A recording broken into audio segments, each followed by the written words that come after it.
जिसको गौसे पाक से प्यार होता है वो काफिरों के आंखों में खार होता है। जिसको गौसे पाक से प्यार होता है ख्वाबों में उसको मुस्तफा का दीदार होता है। ভাইরা আমার, মা ও বোনেরা আমার, আজকে পবিত্র গৌসে পাকের উর্স মোবারক উপলক্ষে ফাতিহার মধ্যে আমরা শামিল হয়েছি। তো এই ফাতিহার মধ্যে শামিল হওয়াতে কি বরকত আছে, কি রহমত আছে, আসুন সে সম্পর্কে আমি দুটো কথা আপনাদেরকে বলি। আমার ভাইদের, আমার দাদার, আমার আত্মীয় স্বজনের বহু প্রচেষ্টায় তাদের টাকা পয়সা শ্রম সব কিছু আমার পেছনে ব্যয় করেছে। আমি আজকে আপনাদের মধ্যে হাজির হয়েছি আলেম রূপে, বক্তা রূপে, এবং তেনাদের প্রচেষ্টায় আল্লাহ রাব্বুল আলামিন মক্কা মদিনার তরফ থেকে ঘুরিয়ে এনে আমাকে হজ করিয়ে দিয়েছেন। আমি যখন পবিত্র মদিনা শরীফে গেলাম, এই মদিনা শরীফে রাসূলে পাকের রওজায়ে মোবারকে সালাম পাক জানিয়ে ওখান থেকে বেরিয়ে জান্নাতুল বাকিতে জিয়ারত করে রাসূলে পাকের রওজা শরীফের সামনে জান্নাতুল বাকি এবং রাসূলে পাকের রওজা শরীফের মিডিলে বসে আমি কোরআন তেলাওয়াত করছি। কোরআন শরীফ খোলার সঙ্গে সঙ্গে দেখা গেল সূরা ফাতিহা। মক্কা মদিনার কোরআন শরীফ ফাতিহা দিয়ে শুরু, ইন্ডিয়ার কোরআন শরীফ ফাতিহা দিয়ে শুরু, সারা দুনিয়ার কোরআন শরীফ ফাতিহা দিয়ে শুরু। আমার মনের মধ্যে চিন্তা হলো, আল্লাহ গো, কোরআন যখন সর্বপ্রথমে নাজিল হয়, ইকরা বিইসমি রাব্বিকাল্লাযী খলাক, এই আয়াত শরীফ সর্বপ্রথমে নাজিল, কিন্তু সর্বপ্রথমে নাজিল কৃত আয়াতটা দিয়ে কোরআন শুরু হচ্ছে না কেন? এর দ্বারা বোঝা যায় নুজুলে কোরআন के लिए फातिहा की जरूरत नहीं है, हुसूले कुरान के लिए फातिहा की जरूरत है। নবী মুস্তাফা পেয়েছেন আল্লাহর কাছ থেকে, আল্লাহ রাব্বুল আলামিন নবী মুস্তাফাকে দিয়েছেন, আর নবীর থেকে নিয়ে আমরা পেলাম। কাজে আমাদের কোরআন আমরা পেলাম নবী মুস্তাফার কাছ থেকে। প্রত্যেকটা কোরআনের শুরু ফাতিহা। তাহলে কোরআনের শুরু ফাতিহা। যে কোনো আপনি নামাজ পড়ুন না কেন, নামাজের সর্বপ্রথম সূরা ফাতিহা। এর দ্বারা বোঝা যায় আল্লাহ রাব্বুল আলামিন বলতে চাইছেন, হে আমার বান্দা বান্দিরা, তোমরা ঘরে যদি থাকো ফাতিহা পড়ো চাই নাই পড়ো, কারখানায় যদি থাকো ফাতিহা পড়ো চাই নাই পড়ো, তোমার ইজতেমার মধ্যে ফাতিহা পড়ো চাই নাই পড়ো, কিন্তু আমার ঘরে যখন তুমি ফজরে আসবে আমি 4 বার ফাতিহা পড়াবো, জোহরে এলে 12 বার ফাতিহা পড়াবো, আসরে এলে 8 বার ফাতিহা পড়াবো, মাগরিবে এলে 7 বার ফাতিহা পড়াবো, এশাতে এলে 17 বার ফাতিহা পড়াবো। কোরআন শুরু ফাতিহা দিয়ে, নামাজ শুরু ফাতিহা দিয়ে। এর দ্বারা বোঝা যায় যে মানব, তোমার জীবন তুমি তৈরি করে নাও ফাতিহার দ্বারাই। আমরা 11 শরীফের ফাতিহাতে আজকে উপস্থিত হয়েছি। একটা প্রশ্ন আপনাদেরকে করি ভাই, আপনারা বলুন তো, ঘড়িতে একটা কখন বাজে? 12টার পর। মাশাআল্লাহ, 12টার পর একটা বাজে। কিন্তু সব ঘড়িতে নয়। রেলওয়ে স্টেশনে গিয়ে দেখবেন 12টার পর 13টা, 13টার পর 14টা, 14টার পর 15টা, কখন একটা বাজে তার কোনো ঠিক ঠিকানা নাই। এত মূল্যবান ঘড়ি, এত দামি ঘড়ি, সরকারি ঘড়ি এত বড় সাজা পেল কেন? 12টার পরে একের দেখা মেলে না। আপনার হাতের ঘড়ি, বাড়ির ঘড়ি, গাড়ির ঘড়ি, দোকানের ঘড়ি, কম্পিউটারের ঘড়ি, মোবাইলের ঘড়ি, 12টার পর এক, 12টার পর একের দেখা মেলে। কিন্তু অত বড় মূল্যবান ঘড়ি সে 12টার পরে একের দেখা পেল না। কেন জানেন? ওর জীবনের কাঁটাটা 24-এর সঙ্গে জড়িয়ে নিয়েছে, আর এর জীবনের কাঁটাটা এ 12-র সঙ্গে জড়িয়েছে। 12 ছাড়া আর কাউকে চেনে না। 11-র পর 12, 12-র পরেই 1। 11-র পর 12, 12-র পরেই 1। এর দ্বারা বোঝা যায় ও মানব সম্প্রদায়, তোমার জীবনের কাঁটাটা 11 শরীফের সঙ্গে জড়িয়ে রাখো। 11 শরীফ যদি পালন করো, গৌসে পাক আব্দুল কাদের জিলানী রহমতুল্লাহ তাআলা আলাইহির তুমি উপহার পেয়ে যাবে, নজরে করম পেয়ে যাবে, ভিক্ষা পেয়ে যাবে। 11 শরীফের ভিক্ষা যখন গৌসে পাকের কাছ থেকে পেয়ে গেলে, বিশ্ব নবী দিবস তুমি 12 শরীফে মানিয়ে নিলে, 12 রবিউল আউয়াল শরীফে 11-র পরে 12, আর কারোর ঘরে যেতে হবে না। যদি তুমি মুস্তাফাকে পেয়ে যাও, এক মহান আল্লাহ রাব্বুল আলামিনকে পেয়ে যাবে। তাই সেই গৌসে পাকের ফাতিহাতে একটা ছোট্ট করে মানকাবাত আমি পড়ছি, আপনারা মোহাব্বতের সঙ্গে আমার সঙ্গে সঙ্গে পড়বেন। আল মাদাদ ইয়া গৌস আব্দুল কাদের জিলানী। আল মাদাদ ইয়া গৌস আব্দুল কাদের জিলানী, আল মাদাদ ইয়া গৌস আব্দুল কাদের জিলানী, আল মাদাদ ইয়া গৌস আব্দুল কাদের জিলানী, আল মাদাদ ইয়া গৌস আব্দুল কাদের। গৌস প্রেমে পাবো জানি, গৌস প্রেমে, গৌস প্রেমে পাবো জানি, নবী কুল শিরোমণি। আল মাদাদ ইয়া গৌস আব্দুল কাদের জিলানী, আল মাদাদ ইয়া গৌস আব্দুল কাদের জিলানী।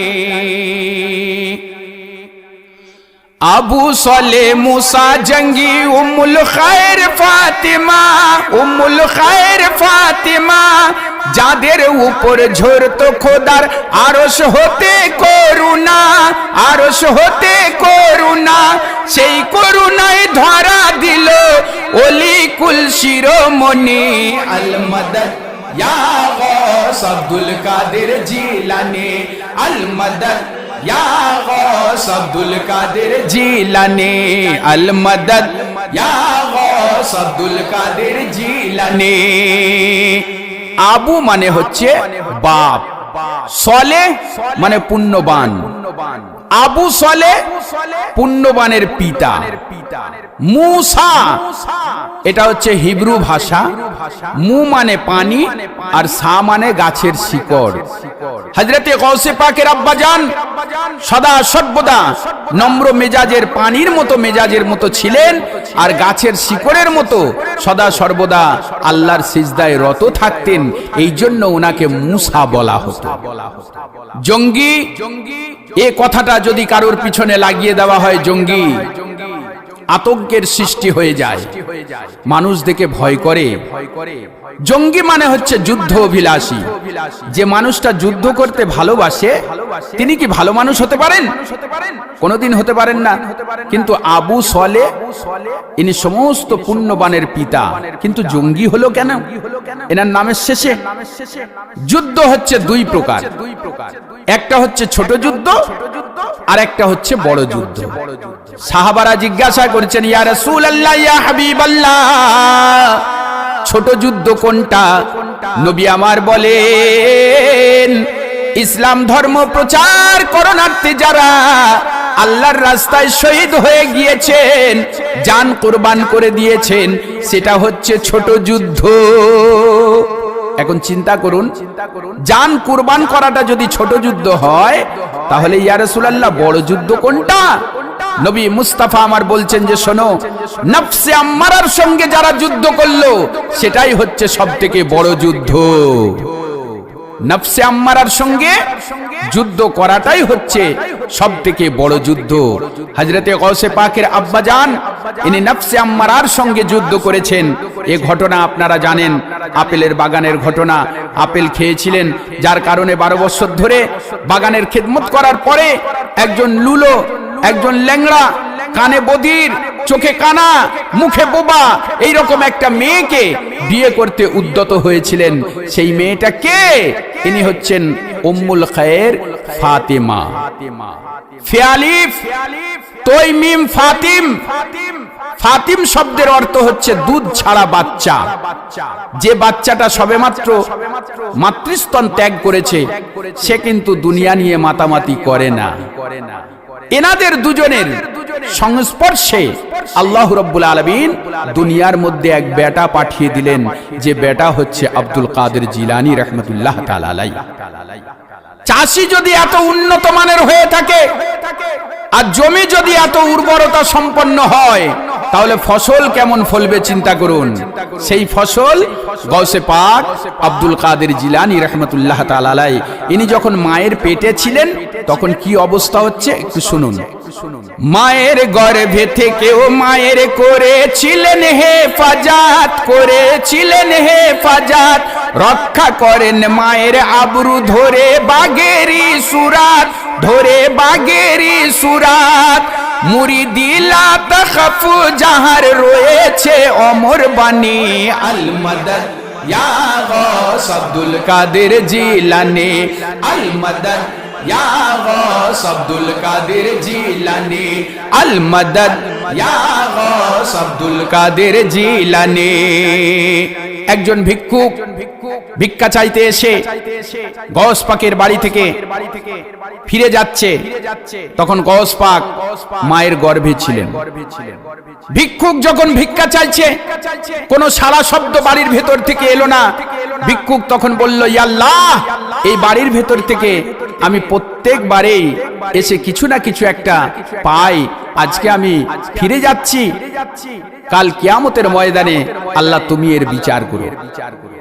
বাড়ির ভিতর থেকে আওয়াজ আসছে, একটু দাঁড়িয়ে যাও, দাঁড়িয়ে যাও, আমি তোমাকে খালি হাতে ফিরিয়ে দেব না, কিছু জিনিস তোমাকে আমি দিচ্ছি, তুমি নিয়ে যাও। ভিক্ষুক দেখলো বাড়ির ভিতর থেকে একটা মহিলার কণ্ঠ ভেসে আসে, একজন রমণীর আওয়াজ ভেসে এলো। ভিক্ষুকের অন্তরের মধ্যে শয়তানি খেয়াল জন্মে গেল, বাড়ির মধ্যে আর কেউ নাই, মেয়ে ছেলে আছে, এই খেয়াল জন্মে গেল। গৌসে পাকের মা হাত মুবারক বাড়িয়ে ভিক্ষা দিতে যাচ্ছেন, এমন সময় দেখা গেল একজন বাঘ এসে, একটা বাঘ এসে সেই ফকিরের উপরে সওয়ার হয়ে তাকে চিড়ে ফেড়ে মেরে শেষ করে দিয়ে বাঘ পালিয়ে গেল। এ বাঘটা কে, কেনই বা মারলো, এর রহস্য একটু পরে আপনাদেরকে আমি বলছি ইনশাআল্লাহ। একদিন গৌসে পাকের মা আপেলের বাগানে ভ্রমণ করছেন, ঘুরছেন, একটা আপেল খাবার জন্য হাত বাড়িয়েছেন, ইতিমধ্যে পেটের ব্যথা যন্ত্রণা উঠল, উনি বসে গেলেন, আবার হাত বাড়িয়েছেন, পেটের যন্ত্রণা শুরু হয়ে গেল, আবার হাতটাকে টেনে নিলেন, তারপরে আবার হাত বাড়ালেন, আবার পেটের যন্ত্রণা হলো, উনি বসে পড়লেন, আর আপেলের দিকে হাত না বাড়িয়ে উনি বাড়ির ভিতরে চলে গেলেন। গৌসে পাক দুনিয়ার মধ্যে তাশরীফ রেখেছেন, বড় হয়েছেন। গৌসে পাক আমার বিদ্যা অর্জন করতে যাওয়ার জন্য মাকে বলছেন, আম্মা জান তুমি আমাকে বিদায় দাও, আমি পড়তে যাব। গৌস পাকের আম্মা জান নুরানি চাঁদ খানা মুখের দিকে তাকিয়ে বলছে, বাবা তুমি অবশ্যই পড়তে যাও, কিন্তু কিছুদিন থাকো, তারপরে তুমি যাবে, আরেকটু বড় হও। গৌসে পাক রাদিয়াল্লাহু তাআলা আনহু উনি যখন বললেন যে না মা আমাকে যেতেই হবে, গৌসে পাকের আম্মা জান বলছেন, বাবা মায়ের হক আদায় করেছো কি? গৌসে পাক আমার বলছেন, আম্মা জান আমি যখন তোমার পেটের মধ্যে ছিলাম, তুমি যখন গর্ভ অবস্থায় ছিলে, আমি তখন এই পেটের মধ্যে থেকে মা তোমার হক আদায় করে দিয়েছি। কি করে হক আদায় করলেন? গৌসে পাক আমার সেই সময়কার কথা বলছেন, যে সময় কেউ দেখেনি, একমাত্র ওনার আম্মা জান দেখেছেন এবং জানেন, সেটা হচ্ছে বাঘ এসে ফকিরটাকে শেষ করে দিয়েছিল।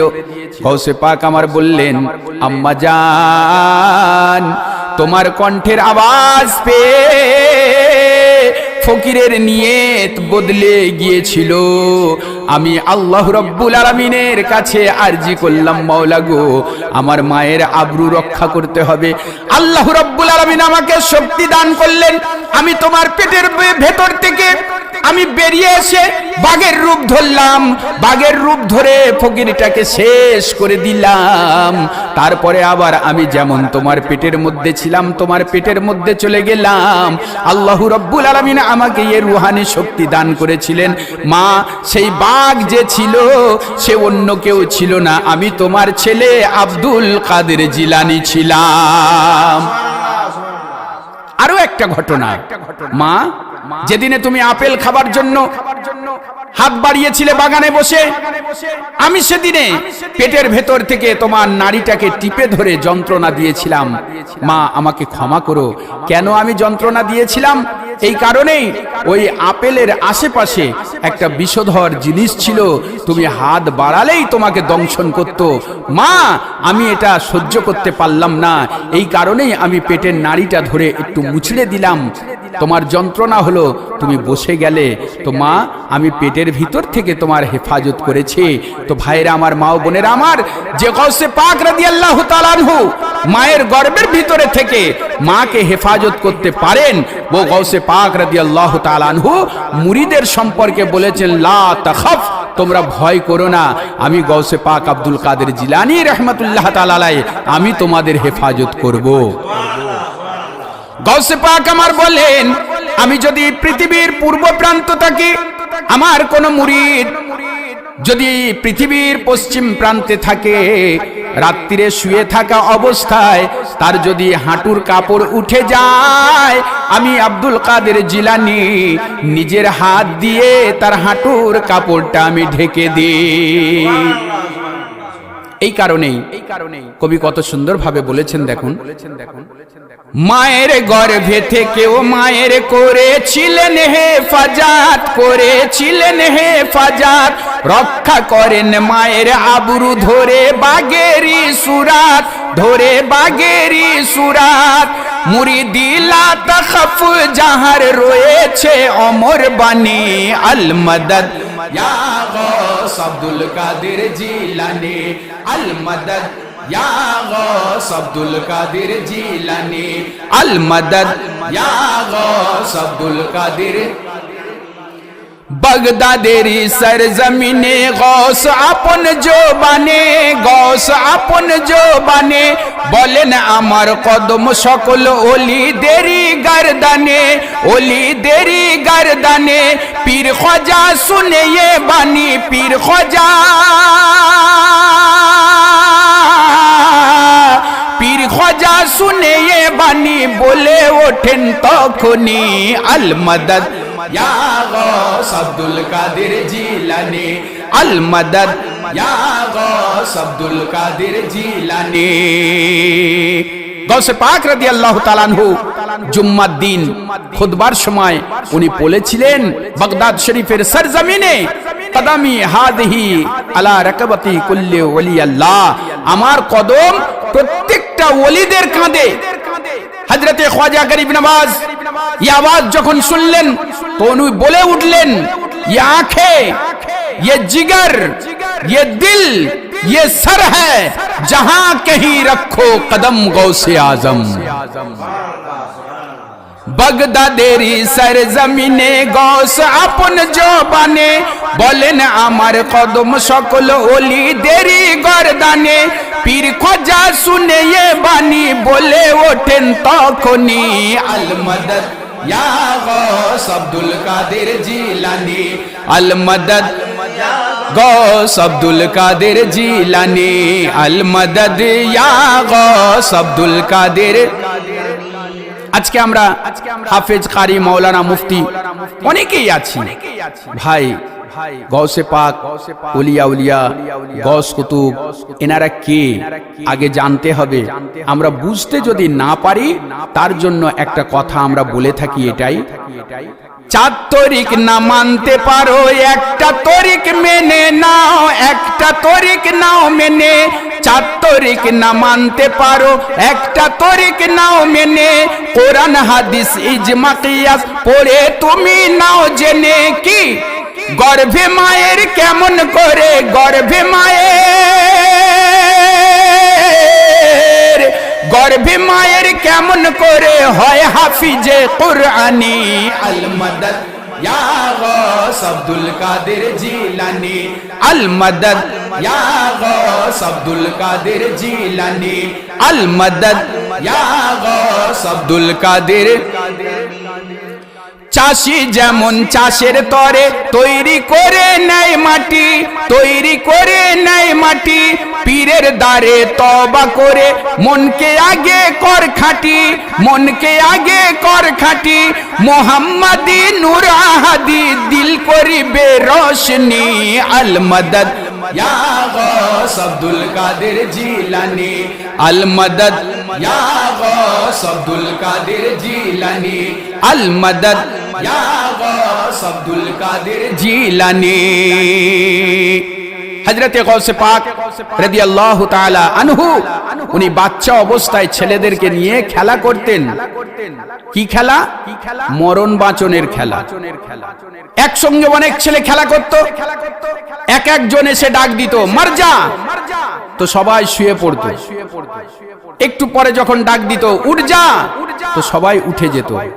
তো গাউস পাক রাদিয়াল্লাহু তাআলা আনহুর যখন পালি এলো, তার পূর্বে একটা ঘটনা ঘটলো, কি একটা বাচ্চা ছেলে ইন্তেকাল করেছে। মায়ের মন বুক ফেটে যাচ্ছে। কোন ব্যক্তি সলা পরামর্শ দিল যে তোমার ওই বাচ্চা মরা ছেলেটাকে নিয়ে অমুক জায়গায় চলে যাও, এই সময় একটা বাচ্চা ছেলে দেখবে খেলা করে মরণ বাঁচনের খেলা। যখন ওই ছেলেটার পালি আসবে তার সময় তুমি তোমার ছেলেটাকে শুইয়ে দেবে। তোমার মরা ছেলেটা আশা রাখি ওই বাচ্চা ছেলের কথায় আল্লাহ রাব্বুল আলামিন একে জিন্দা করে দেবেন। সবারই এক এক করে যখন পালি শেষ হয়ে গেল, গাউসে পাক রাদিয়াল্লাহু তাআলা আনহুর পালি এলো। গাউসে পাক আমার বললেন মার যা। সবাই শুয়ে পড়লো। শুয়ে পড়ার সঙ্গে সঙ্গে গাউস পাকের কথায় সকলের জান কবজ হয়ে যায়।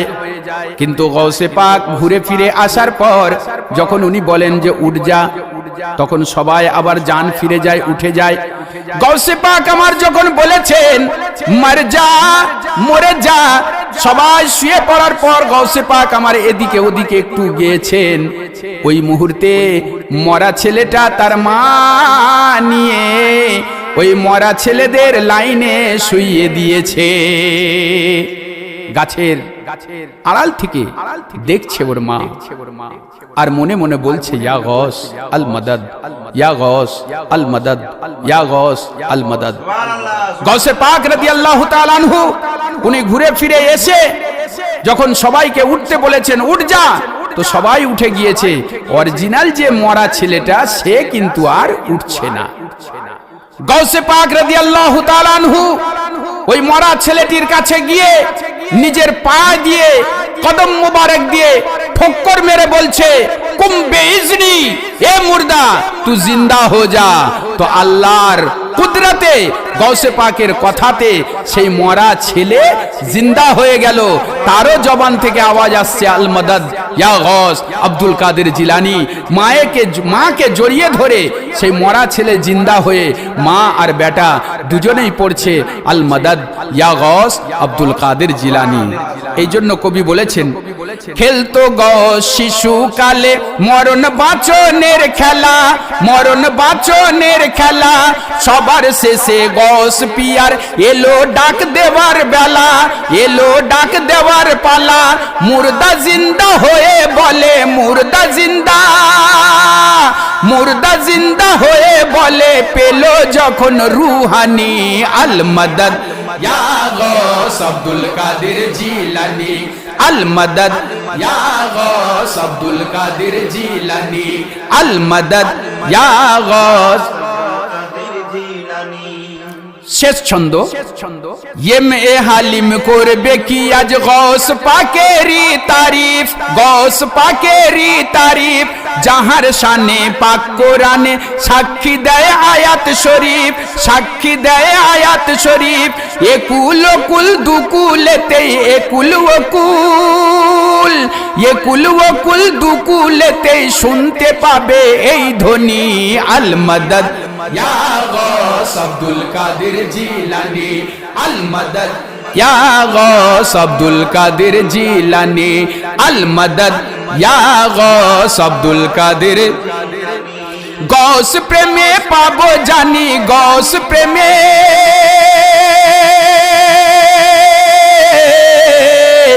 গৌস প্রেমে পাবো জানি, নবী কুল শিরোমণি আল মদদ ইয়া গৌস আব্দুল কাদের জিলানী, আল মদদ ইয়া গৌস আব্দুল কাদের জিলানী, আল মদদ ইয়া গৌস আব্দুল কাদের জিলানী। আমার ভাই হাফেজ সাহেব, হাফেজ নাজিমউদ্দিন সাহেবের ওসিলায় আমরা যে আজকে আওলাদে গৌসকে দেখতে পেলাম, আজকে অনেকে দেখতে পাচ্ছি তিনি মুরিদ হয়ে যাচ্ছেন আওলাদে গৌসের কাছে। তো ওলি আউলিয়া গৌস কুতুবের কাছে মুরিদ হতেই হবে, কারণ ইয়ে ফয়েজ ও বরকত এর আলাদা। এই জন্য হাফেজ সাহেবের তরফ থেকে একটা শের, দুটো কথা আপনাদেরকে আমি পেশ করছি। জিকিরে গৌস করতে আজি এসেছি লস্কর পাড়ায়, এসেছি লস্কর পাড়ায়, আওলাদে গৌস পেয়েছি হাফেজ নাজিমের দ্বারায়, হাফেজ নাজিমের দ্বারায়। যাদের দোয়ায় দূর হয়ে যায়, যাদের দোয়ায়, যাদের দোয়ায় দূর হয়ে যায় হর দিলের পেরেশানি। আল মদদ ইয়া গৌস আব্দুল কাদের জিলানী, আল মদদ ইয়া গৌস আব্দুল কাদের জিলানী, আল মদদ ইয়া গৌস আব্দুল কাদের জিলানী, আল মদদ ইয়া গৌস আব্দুল কাদের জিলানী।